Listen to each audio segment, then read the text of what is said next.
Hello, everyone. This is one more episode of Let's Talk About It. Thank you very much for your participation. What's the multidimensional communication? Why is it so important for the self development of a consciousness that transcends the intraphysical reality and manifests themselves multidimensionally? What happens when we simply ignore this communication? We will get all these questions answers in our debates today. But it's very important to say the principle of this belief, which is don't believe in anything, not even in what we say here in our debate. Experiment, have your own personal experiences. To talk about our topic today, multidimensional communication, let me introduce our team of talkers. The first one, Karina Riachá, is coming back to Let's Talk About. Karina is graduated in economy and psychology, speaker and teacher of Conscientiology. Karina has been working as a volunteer since 2007 and been with ASSIPI since 2013, working in the technical scientific department. Welcome back, Karina. Hi, Mario. Thank you very much for the invitation, also for this opportunity. Thanks for having me. Hi, everyone. Hope we have a very nice talk today. Very good, Karina. Douglas Monteiro is a PhD candidate in microbiology at the Federal University of Rio de Janeiro. He's been volunteering at ASSIPI since 2017, as a teacher since 2018, and also as a writer for the Encyclopedia of Conscientiology. He is currently coordinating the IT area at ASSIPI, especially working on the ASSIPI official website. Welcome back to Douglas. Thank you for having me again, and I'm very excited to be here talking about this subject. Very good, Douglas. It's very good to have you here. Daniel Bertolucci is our next talker. He's a lawyer and entrepreneur with a master's degree in law and also bachelor's degree in theater. He has been working as a volunteer at ASSIPI since 2012 and as a teacher since 2013. Welcome back, Daniel. Hello, Mario. Hello, everyone. It's a pleasure to be here once again. And I hope today I can contribute with nice thoughts about evolution and conscientiology. Very good, Daniel. Our debate is based on cutting-edge relative truth from the new science conscientiology. So could you introduce conscientiology for the first timers, Karina, please? Yes, Mario. Conscientiology is the science that studies the consciousness, and we are the consciousness, so we study ourselves as a whole with all our bodies, existences, experiences, times and places of life in an integral, projective, and self-conscious approach in relation to the various existential dimensions, not only this intraphysical dimension, but also the extraphysical. And we are going to discuss this today about this multidimensional communication. So we are the consciousness. I am, Mario Luna is, Danielle, we are, Douglas, you that are listening or seeing us, we are all consciousness. And it's also all the people in human life and all self-conscious beings of dimension outside human life. So, and the consciential paradigm is focused on bioenergies, how we exchange energies with other people, the environments, objects, and the multidimensional and pluriexistential scopes, self-research, cosmoethics, universalism, and holosoma. Very good. Yeah. Conscientiology has more than 20 conscientiocentric institutions, right? Each of them specialized in one specific topic. What is ASSIPI specialized in, Daniel? Well, Mario, ASSIPI is one of the conscientiocentric institutions and is specialized in the study, research, development, and practical use of parapsychism. We at ASSIPI we want to mature the use of self-psychism as an indispensable attribute for the conscientious evolution. Well, should I explain about the parapsychism also here? Yeah, that could be good because this is our specialization, and parapsychism will play a very important role in our conversation. So if you could introduce, that would be fine. Of course. So parapsychism is the set of advanced perceptions of the consciousness, in addition to the 5 basic senses of the human body. It's an inherited skill to every individual and can be rationally enhanced, free, and despite of any religious connotation or mystical initiations. The lucid development of parapsychism enables an integral understanding of what is consciousness and allows the experience of the conscientious paradigms proposed by the Conscientiology. Very good, Daniel. That's that. ASSIPI in English project is aimed to promote the ideas of conscientiology worldwide. Right, the project is especially focused on the study, research, and the useful practice of parapsychism.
So let's get started with today's topic, multidimensional communication.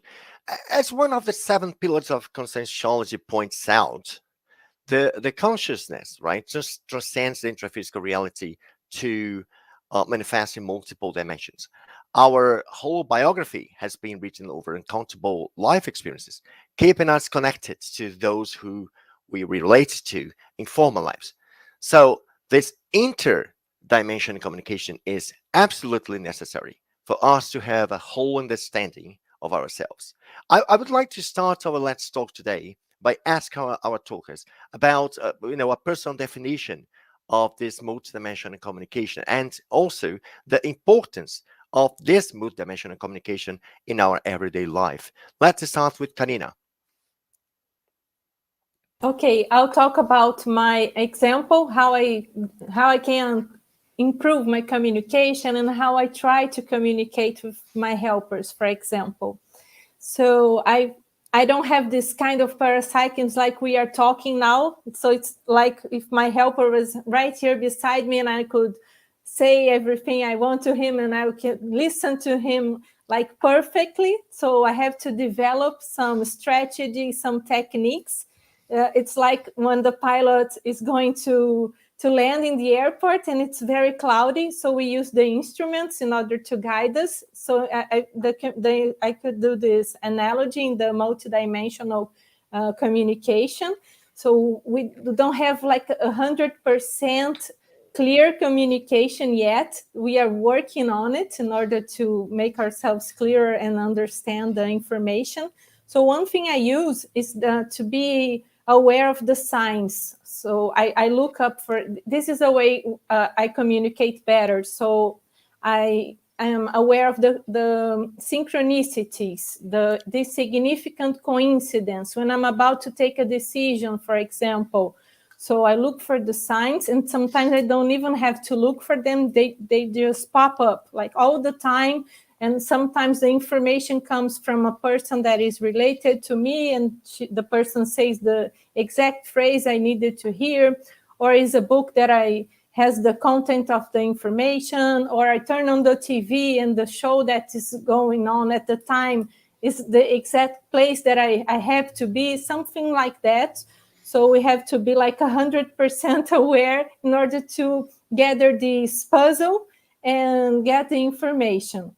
And also the energy. When the message comes, what is the pattern of the energy? So is this decision going to help me and help a lot other people?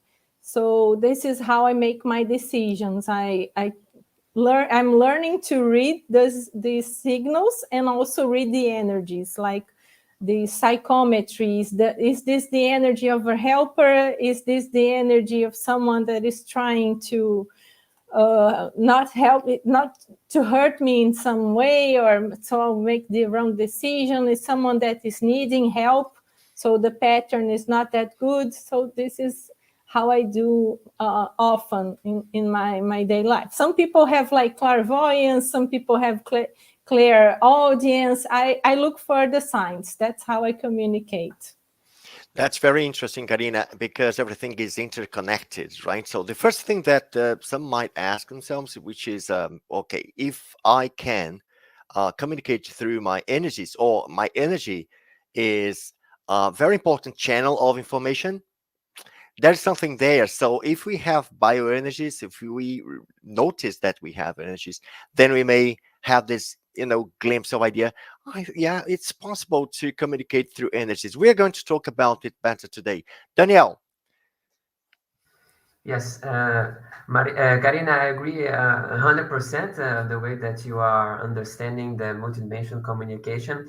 And I think that just to add a little bit food for thoughts about the concept of the multidimensional communication, I think that is the first and only and unique way that we should communicate. So I think even people that they don't consider that they have parapsychism, developed parapsychism in a way, they are always communicating multidimensionally, even though they don't want to. So even that I ignore that I am inserted in an ocean of energies, feelings, emotions, and thoughts, which is the Tosin, which is an indissociable manifestation of the consciousness. And even though that I ignore this reality, I'm always communicating multidimensionally. So when I think about someone, even that is someone that is far away from me, that my energy can achieve this person, can reach this person, even if this person is here in the interphysical dimension, or if it's in astrophysical dimension. So when I have a thought, a feeling, an emotion about something or someone, I'm already communicating, even though that I don't want. So multidimensional communication is the communication that we do even though that we are not speaking, even though that we are not expressing any kind of verbal or let's say physical gesture or expression. So I think that we should consider that we are always communicating, and that we should be very much aware of the quality of this multidimensional communication that we are doing. So when I consider the qualification of my thoughts, my feelings, and my emotions, I start to be aware that positive I can interact, or I can impact someone or something positively or negatively. So this is very important when you think about, as Karina brought out in the first part of this talk, about the pillars of the consciential paradigm. One of the most important issues to consider is the cosmoetic.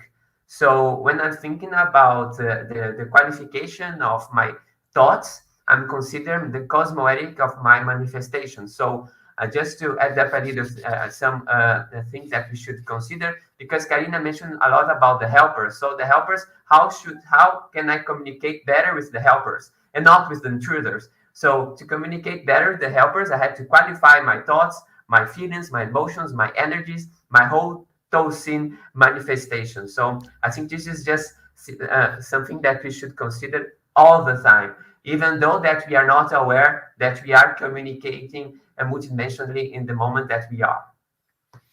Very good, Daniel. Douglas, how do you experience the multidimensional communication? As Arina said, I would like also to praise her commentaries. I don't experience as well this communication of.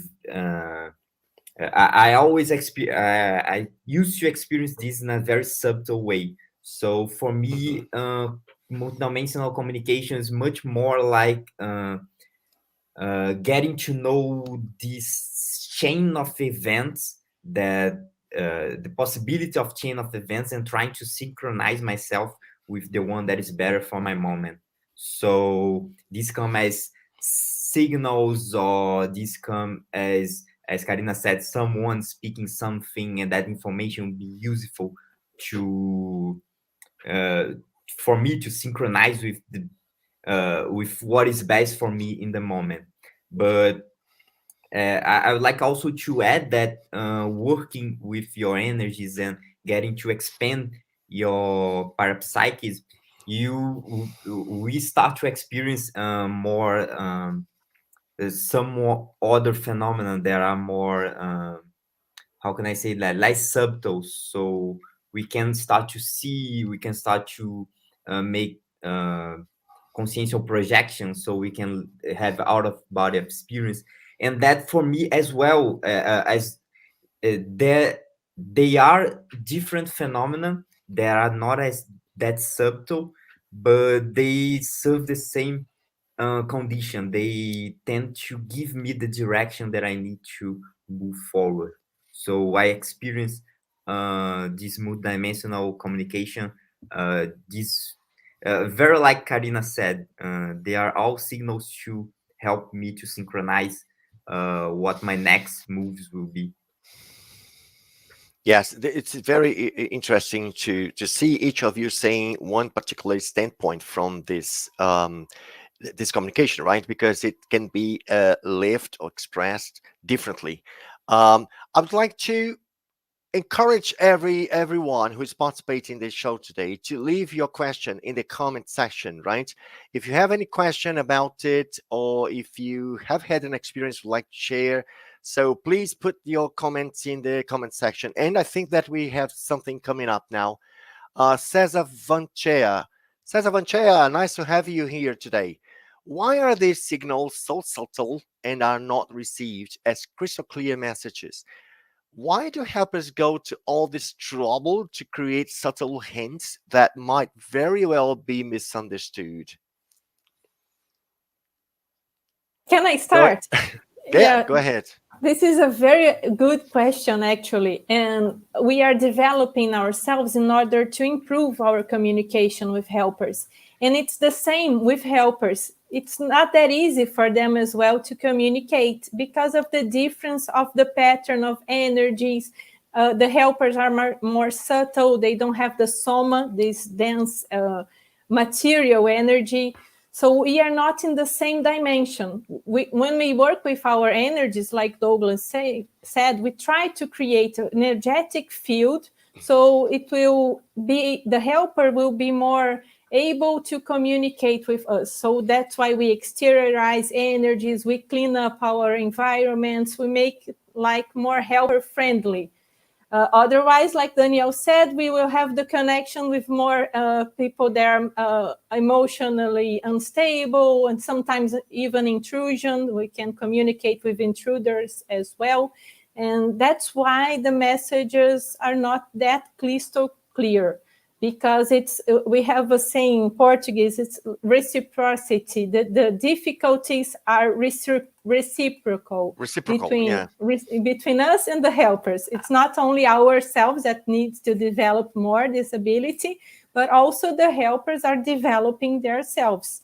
So it also depends on the level of the helper, the level of maturity. And I think these subtle messages are the most advanced.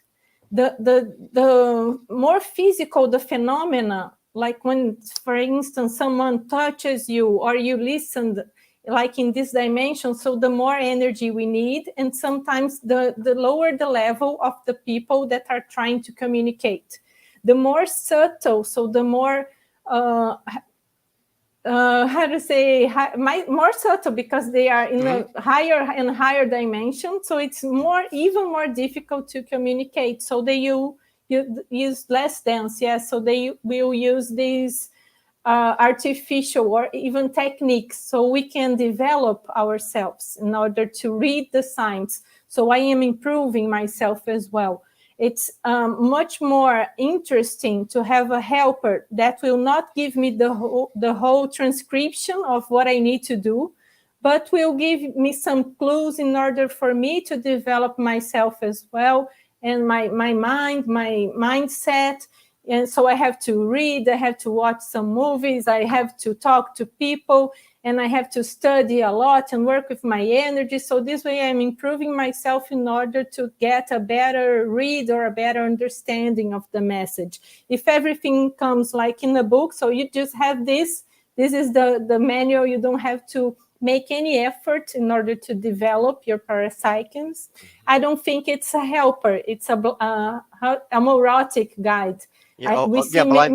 Blind guide. We see many people like this. They are just robots repeating what the people are like blowing in your ear. They don't have any critical sense. Does this message make sense or not? Should I listen to this person or not? So when we have these subtle signals, we are constructing the puzzle and we see what makes sense, is if there's an intrusion, if this is an advanced helper, if this is a beginner helper, that someone is just like making an intern, a helper that is an intern, he's trying to develop better abilities. So this is why I think, this is my opinion, this is why it's not like the clear messages, because otherwise we wouldn't develop ourselves. Very good. Danielle and Douglas would like to add something. Can you move? Yeah, I think there are two more things that I would like to add. The first one's that there is something called span of attention. So if we are paying attention, always paying attention to these little details in our daily lives, these signals are not that subtle. We start to get more of these. We start to get to notice more of these. So it depends on how you choose to live your everyday life, how you choose to, what you choose to see, what you choose to pay attention to. And there's also, it's in skills. I think that this eyesight that catches these little details, these subtle communication is always is also a skill. So you develop that with time.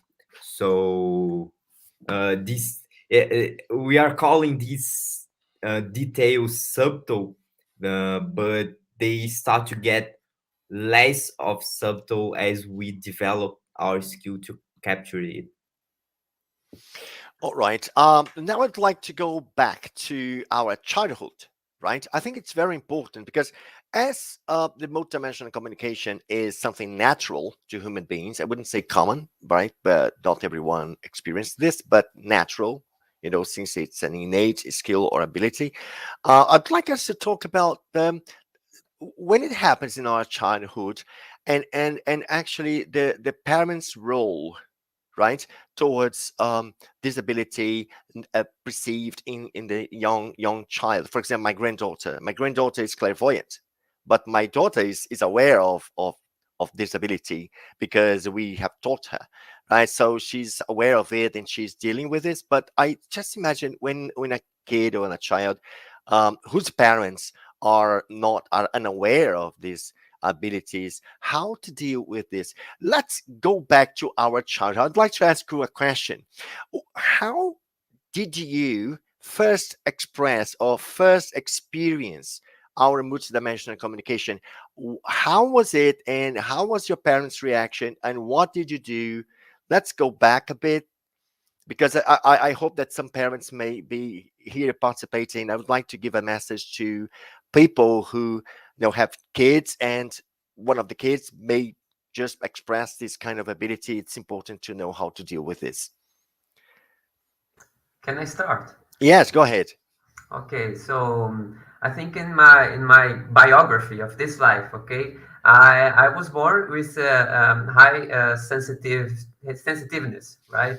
So I was always a sensible child. I was known about speaking the truth, but sometimes I spoke too much. So normally when I was a bit naive, as any child would be.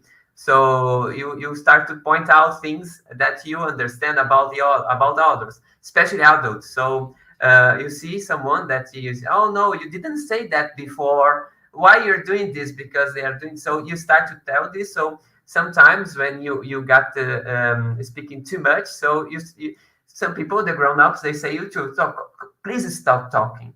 So when you receive something like a feedback like this, a child, so you receive repeatedly receive feedback like this, you start to repress, you start to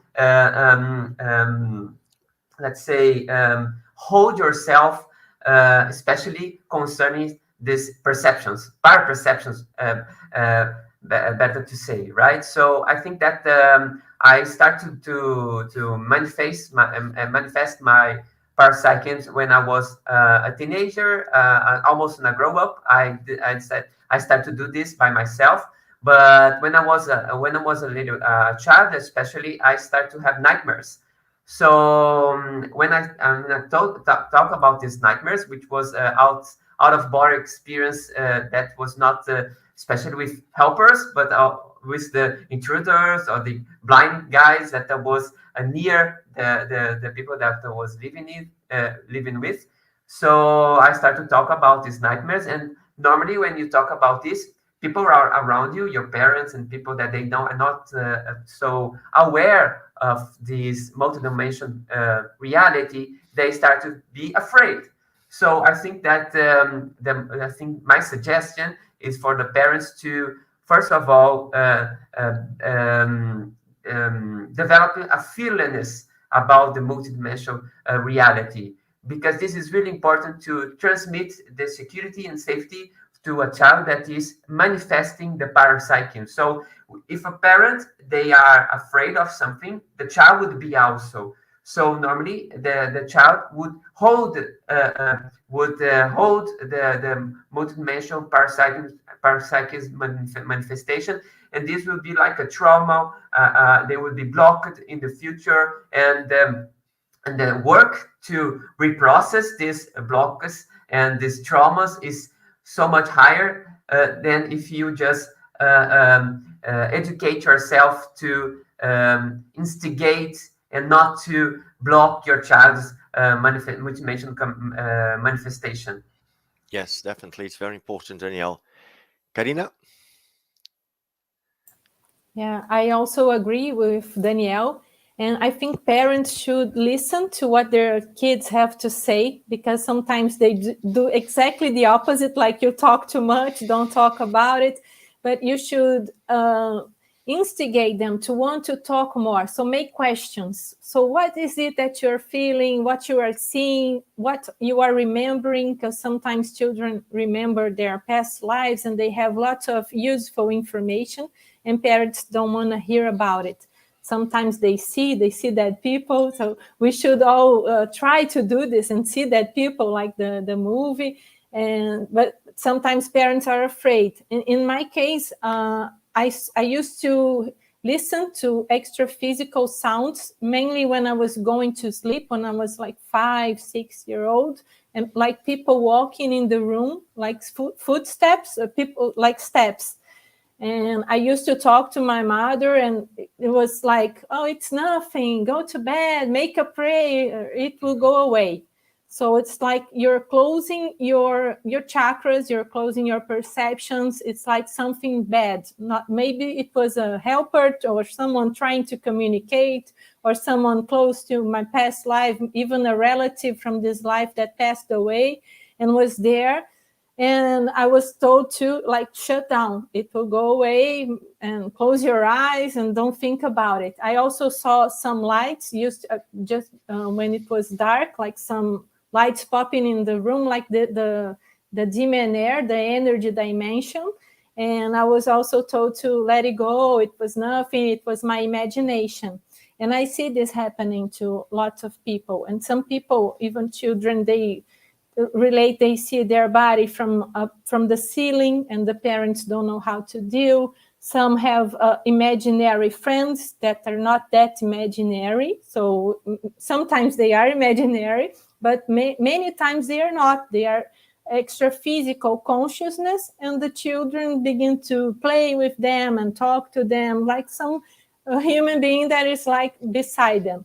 And some parents take them to the doctors and give some pills in order to, they think it's a psychiatry disorder, a mental disorder, and it's not. It's parapsychism, and we don't have the ability yet to deal with that. So I would say listen to what your kids are trying to tell you.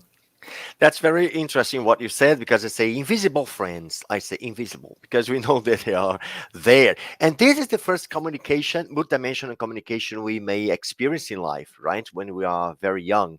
So it's been quite reported, very usually reported as the first experience.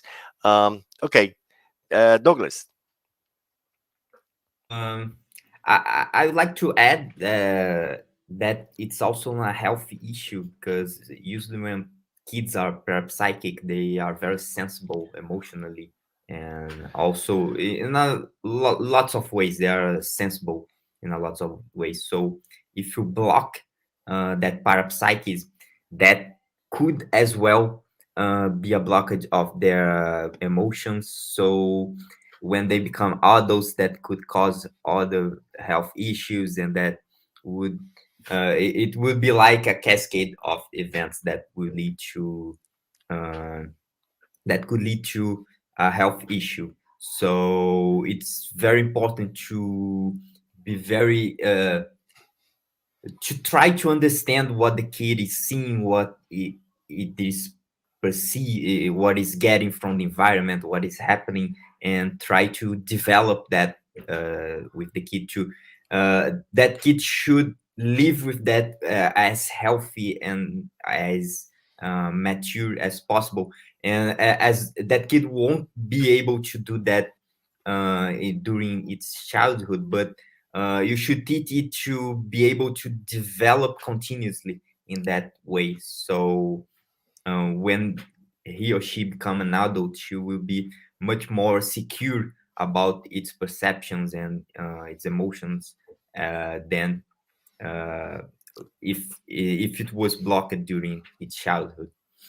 Yeah, that's very important. It can have consequences for the rest of the consciousness life. We have another question coming in, which is the question from Renata Dias Machado. I talk a lot with my son, but sometimes I don't have the answers. He asks a lot. Could you help me with some suggestions of books and courses for teens? I know that Mario Oliveira has one course for parapsychism in the childhood. I'm not quite sure whether it's still available. Do you have any idea, people? I think it's at the store, the ASSIPI.org /loja. So she could check this course. And if the kid is a teenager, he has some more. He could read some of the Conscientiology books or watch some of our videos. I think if it's a kid's more, it would be more difficult for him to understand. But if it's a teenager, I think that perhaps he is ready to start reading some books on his own. All right. Danielle, do you have any idea? Oh, Karina, I went to get a book, sorry. This author, Deborah Klippel, she just launched the second edition of these books for children. The first one is Multidimensionality, exactly what we are discussing now. And the second one is about past lives. So I would encourage. I don't know if it's, I think I don't Oh, know if that's right. we have in English. I'm not sure if it's already translated. And Mhm. also, Aline Niemeyer has some nice books also. One is Teaching Bioenergy to Children, and the other one is O Jardim de Alice in Portuguese. She has a projection, and she helps her grandmother that is sick in the hospital. I think it's a very good book to give to children. And also you have to qualify yourself and read more. And it's very interesting how the kids help the parents, because they have this all kinds of questions. We don't know the answer, so we have to improve ourselves in order to help them. So it's a great opportunity for both parties. Yeah. Very good. Danielle, do you have any idea? Yeah, I think in Suggestion? English, yes, in English, I think for those who are seeking some information about basic information about the consciential paradigm, I think the book Our Evolution is very good because they have a really basic and really clear, crystal clear way to communicate about the multidimensional reality. And the other one that I would suggest also, that depends on the age of I think we should never underestimate the children and teenagers. So if that depends on their interests, of course, but the other book is the Projection of the Consciousness. I think that's the name in English, correct? Which is, I Yes. think, the Yeah. first book that was published by the Professor Valdo Vieira, there are 60 written relatos. Reports. Reports. Thank Yeah. you, Professor. Thank you, Professor Mario. 60 reports of the out of body experience, that the lucid out of body experience, which is really, really interesting to understand how kids and even in any human being conscience could interact with the multidimensionality. Yes, and it's very interesting that what you said, because we have an activity on at ASSIPI, right, which is psychic encounters. It happens every Monday from 3 to 4 p.m. And we are reading the book Projections of the Consciousness, and having a discussion about out of body experience, about parapsychic experience as a whole. It's a round of discussions proposed and based on the Projections of Consciousness book and on the parapsychic experiences. It's been very interesting. We started on October 4th, and that we are going to the fifth encounter tomorrow, right? So it's been quite amazing. We have people talking, sharing experiences, clearing out doubts, and all this stuff. It's been very, very interesting. If you want to participate, you can register for this activity on ASSIPI website assipi.org/loja. So it's free. You just need to register because we need to have the less control of how many people are coming. But go there and register for this activity, which has been very, very interesting. Okay, people, let's continue with this. I would like to say a bit about how it started with me. My mom was from Spiritism, so it was quite easy for me to develop my skills. But on the other hand, I had two sides at home, right?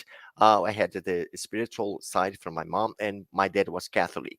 And that was actually the problem, because my Catholic family side didn't see, I say, eye to eye with me, didn't agree with all the things I reported, and sometimes it made me feel a bit ashamed of my experiences, so I stopped telling them. And this is the next topic. Why? Sometimes when we're talking to people, we don't usually say that we are parapsychic or that we have some abilities like that. We have some reservations about this because people tend to have some kind of prejudice against it, right? Mario is a bit crazy because he tends to hear the spiritual world. So if I hear the spiritual world, I tend to be lunatic, crazy. So in a general way.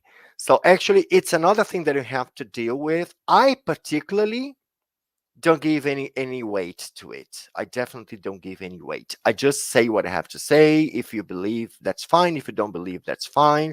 That's my reality. I don't have to hide my reality to meet anyone's expectations. So I think that one thing about parapsychism I'd like to tell you is you have to assume it, right? Because this is your reality. And okay, you may not confront your opinions to anyone else, but we have to be also respected. That's the reason I would like to go through this now. How do you deal with your parapsychism when living with others from other beliefs, lines of thoughts, and so on? That would be a very good topic to talk about this multidimensional communication. We start with. Yeah, I can go. I think, Mario, when you're talking about this, the first word that comes up in my mind is respect. Okay, so we should Yeah. respect that people they have a different perspectives of life, existential perspective, different ways, world views. Correct. So we should respect and not exceed ourselves on spreading our reality if someone doesn't want. Okay, we are here just to inform, like you said, that the principle of disbelief.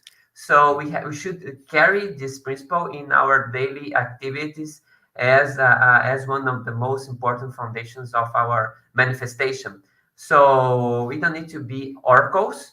We don't need to be prophets. We don't need to be anything besides a human being, correct? A normal human being, respecting other people and interacting easily and calmly, and respecting that some people they don't have the living the experience to understand the multidimensional reality. So we should respect their limitations, and not limitations in a way that in a hierarchical way to see, but to understand that people they need to live the multidimensional reality by themselves.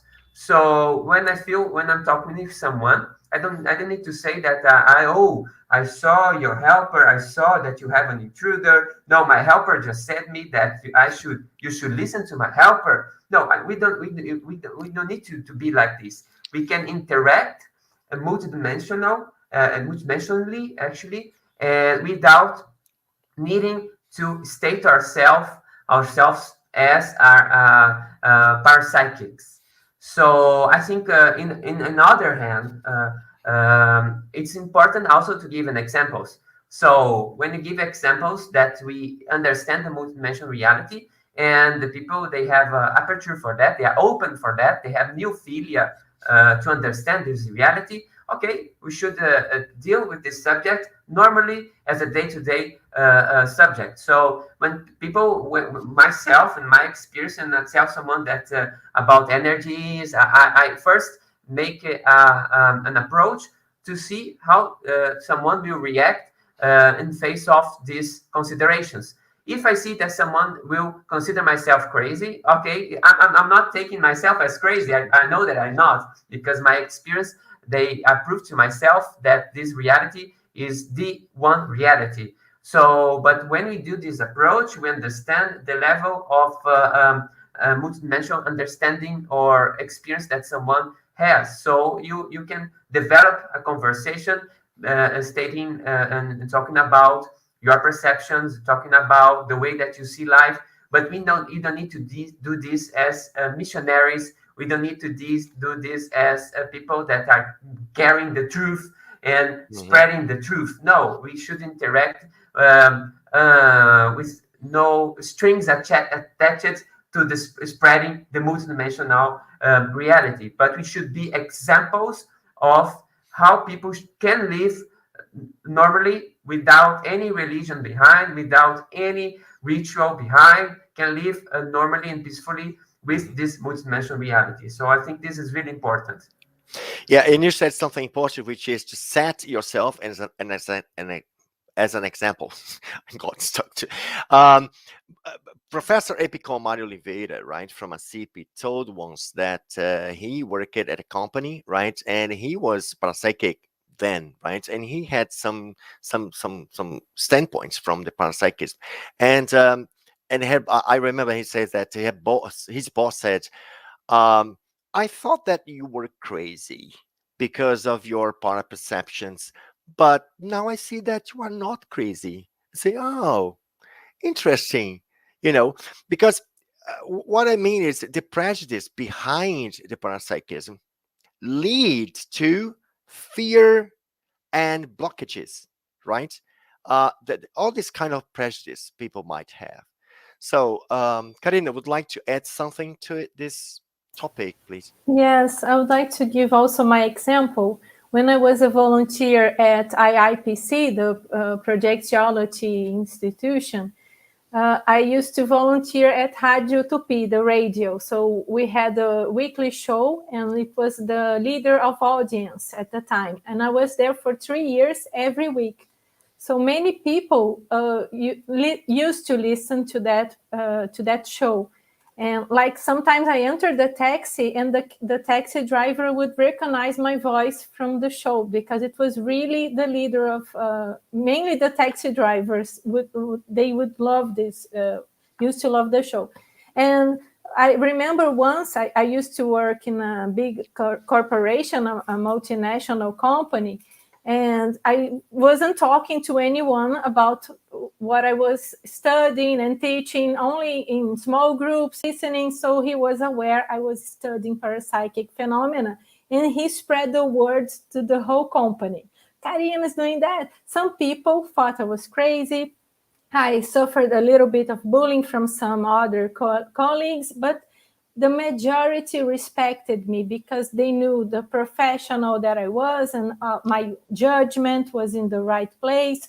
So I think it was a very good opportunity in order to de-dramatize the parapsychism, because many movies, many series, they put the parapsychic as someone like Cuckoo, or he's a very good person, but he lacks judgment. He's sometimes atrapalhado. How do you say? It's like goofy, It's something a bit like that. clumsy. It's a bit Clumsy and goofy. It's like not serious people. And so in this sense, I think it was very helpful, and many people respected. And I remember sometimes in the meetings, people would say, Karina will leave the body and she will cross the wall, like it's trying to joke about it. But after sometime even they would send me questions to the show. So it's very interesting. We can set a very good example and not need to hide who we are, hide our perceptions anymore. We can respect the people and the environment we are in, but we don't need to, that's the big difference now. We don't need to hide anymore. Yeah, that's right. Douglas? I agree with all that's been said. I think that we should respect all other opinions, and we should look for respect from others as well. But I tend to only open myself when there's an opening from the others. So if there's no space for this kind of communication, I think it's also a bit disrespectful to be forcing these ideas or forcing these, especially when the other person is afraid of this topic, and there's no space to talk about that fear from him or her. So I look for these little openings where I can talk about it. And since it's a big part of my life, I am parapsychic. I like to talk about it. I like to research about it. I also look for people who I can explore these ideas together. So it has a big role in my life. So I look to people that I can talk about it as well. And it's very good for me to have spaces like these to open myself as well. That's very important. That's very important. Okay. I would like you to ask your questions. Where are your questions? Have you ever had any kind of multidimensional communication that would like to tell us, would like to share any kind of things, something that is not being cleared out? Just put in the comment section, right? And I would like to say that next week, Saturday and Sunday from 9 a.m. to 12 p.m., November 6th and 7th, we have Adriana's Adriana Lopes' course. Instructor Adriana Lopes is giving a course about evolutionary senses and regressive countersenses, right? You will be able to identify maturities and immaturities present in everyday behaviors. That course will have simultaneous interpretation into English and Spanish, right? So it's a live online course next Saturday, November 6th at 9 p.m. So I hope to see you there. Okay, people, it's very, very good course by instructor Adriana Lopes.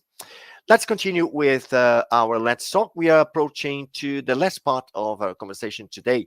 And I would like now to wrap up our conversation by saying the importance of the multidimensional communication for our development, for our evolutionary level, and for self-research, for us to understand us better. So let's go through the importance of self-research and the importance of knowing ourselves in a broader standpoint from the multidimension, and how to enhance and develop our multidimensional communication.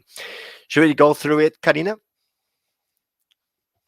Yes, I think this is very important because sometimes we can be influenced by other people and we are not aware of that, mainly in the intraphysical dimensions. If we are not aware of our values, our thoughts, who we are, our decisions, and we are afraid of taking decisions, or we have to ask like many people, what would you do if you were dead? And we are in doubts. If someone says the opposite of what we are thinking, we tend to be afraid. So that's very important, the self-research, because like it happens in the intraphysical, it's even exacerbated in the extraphysical. I can be like all the time gathering information from the extraphysical, and I don't know if this idea is mine, if it's a good idea or not. Sometimes I'm feeling sad because I interacted with someone, or I entered in an environment that was not very healthy, and I get these intrusions. And if I have my self-research updated, I would know this is not my pattern. These thoughts are not mine. This is someone else's. I don't know if it's intraphysical. Is someone angry at me? Is someone jealous? Is someone trying to send me a message? What kind of message is that? Is someone in my psychosphere? But if I don't have the self-research, I would just, I'm not very good today. I'm feeling sad. I want to be in my house. And I don't connect the dots, like someone is making me feel this way. And also when we have some inspirational ideas, when we are feeling more energized, it's important to make the connection. Is someone here trying to help me? What's the dimension? Why am I able to get this help? What are my merits? Is this help going to help me and other people as well? Because also this is not my pattern. It's like I'm above my level. Sometimes I'm lower. So it's important to know yourself in this sense. Very good. Danielle? I think just to add up, Karina made a really good explanation about it. A small phrase to think about it. So self-conscientization, multidimensional self-conscientization starts with the self-conscientization. So I would never be aware with the multidimensionality if I'm not aware of myself.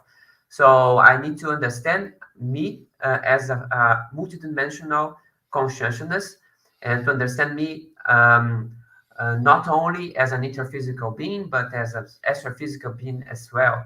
So I need to understand, to start to consider my life from this perspective, and the perspective about past lives, for instance, future lives also, and out of body experience. Everything that we live in this in every moment are things to consider in this self development or self improvement or even self awareness. So it's really important when we talk to understand and what we are saying. So as we say all the time, because we are expressing energies, feelings, and thoughts as a non-stop producers.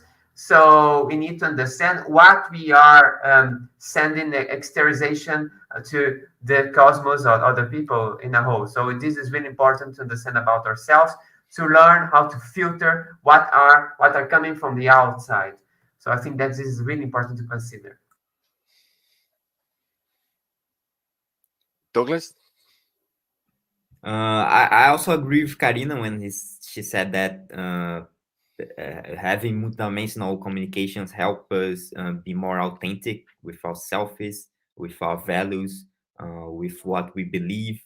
It helps us have a clear sense of direction in life, and I use that when I have more connection to multidimensionality.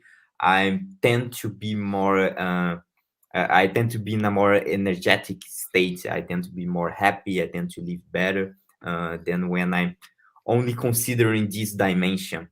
So for me, multidimensional communication is about this purpose in life. So I would like to send that message to our listeners. Yeah, that's very important. I always say something that is interesting, which is if you just understand life from the physical or intraphysical perspective, you just understand it a very small part.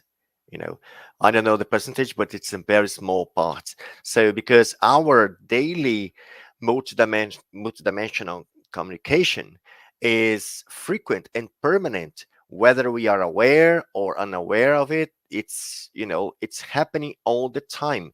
And the more we know about it, the better control we'll have about ourselves, of our reality, of the things I have to do.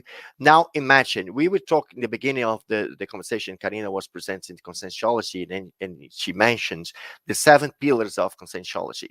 So we have multidimensional and seriality, right? So if you consider that we are the latest version of ourselves through a series of life that comes from our former lives. So imagine how rich material do we have about ourselves, right? When we understand the consciousness as a whole, right, opening our vision and our standpoints to an extra physical environment, to multidimensional environment, that will become a very rich person, a very rich history or holobiography, right? We understand ourselves a lot more, and we have a better control of our destiny, of our existential program, of the things we want to do, of our abilities, and why don't we don't have certain abilities, why do we have others? How should I go through this track or the other track? So it's very rich information when we just open um, our vision to ourselves, right? And we still have 2 minutes. I would just like to go through the conversation by telling people, okay, multidimensional conversation is closely connected to parapsychism. How can I develop my parapsychism to have a better multidimensional communication? Let's go through it to wrap up our conversation today. It's a pity, it's just 1 hour. I know we should talk more about it because it's very interesting, but we have to close. Karina, let's go through it. I think should be aware, pay attention to the signs, to the energy, to your feelings, to your mood when it changes. Is there anyone around? How are my chakras? How is the energy of the environment? So this way it helps us to develop even more. And also mainly work with your energies. The vibrational state is a very helpful tool and will help you to feel more the energies to develop these abilities, the parapsychic abilities. Douglas. On top of that, as she said almost everything, but on top of that, you could study, debate, watch conversations, talk to people, and start on developing uh, these understandings inside your head. So you start developing that more quickly as well. Very good. Danielle. I think that the best way is not the only what Karina and Douglas mentioned, is to help others through the lenses of multidimensionality. So when we help others through these lenses, normally we are matching ourselves with the energy of the helpers. So in these situations, our parapsychism will increase because of these sponsorships of the helpers. So we can work, understand a little more the message or the things that we should do to help others. So I think this is like a really important thing that we should never forget is use your parapsychism to help others. So this will help yourself to increase your perceptions and parapsychism, of course. Very good, people. Very good talkers. It was a pleasure to be with you today. Unfortunately, we have to say goodbye. And our next Let's Talk is coming up on November 28th. The topic will be, Are There Past Lives? Check it out. We'll be here waiting for you. The next Let's Talk. Thank you for your participation. Bye bye.